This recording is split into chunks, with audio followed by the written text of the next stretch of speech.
برطانیہ میں موسم گرما کی شروع ہوتے ہی مختلف ممالک کے روایتی اور ثقافتی میلوں کا آغاز ہو گیا۔ ایسا ہی ایک شاندار میلہ برطانیہ کے شمال میں واقع شہر ملٹن کینز میں سجایا گیا، جس میں پاکستان سمیت دیگر ممالک کے سینکڑوں افراد نے شرکت کی۔ اس حوالے سے دیکھیے یہ رپورٹ۔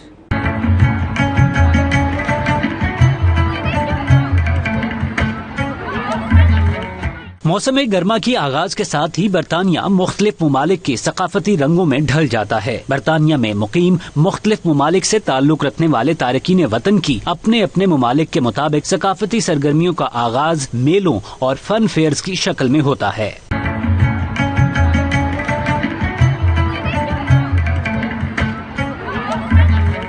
برطانیہ بھر کے مختلف شہروں میں ایشیائی میلوں کا انعقاد جون کے وسط سے لے کر اگست کے آخر تک جاری رہتا ہے۔ اس سلسلے میں لندن سے تقریباً 50 میل دور امریکی طرز پر آباد ہونے والے ملٹن کینز میں 2 روزہ عید فیسٹیول کے نام سے میلہ منعقد ہوا، جس میں یہاں مقیم مختلف ممالک سے تعلق رکھنے والے تارکین وطن کی ایک بڑی تعداد نے شرکت کی۔ اس موقع پر بچوں کی تفریح کے لیے مختلف کھیلوں کا اہتمام کیا گیا تھا، جبکہ درجنوں ایشیائی کھانوں، ایشیائی ملبوسات اور مشرق وسطی کے کھانوں کے اسٹالز لگائے گئے تھے۔ اس موقع پر مختلف ممالک سے تعلق رکھنے والے گلوکاروں نے اپنے فن کا بھی مظاہرہ کیا۔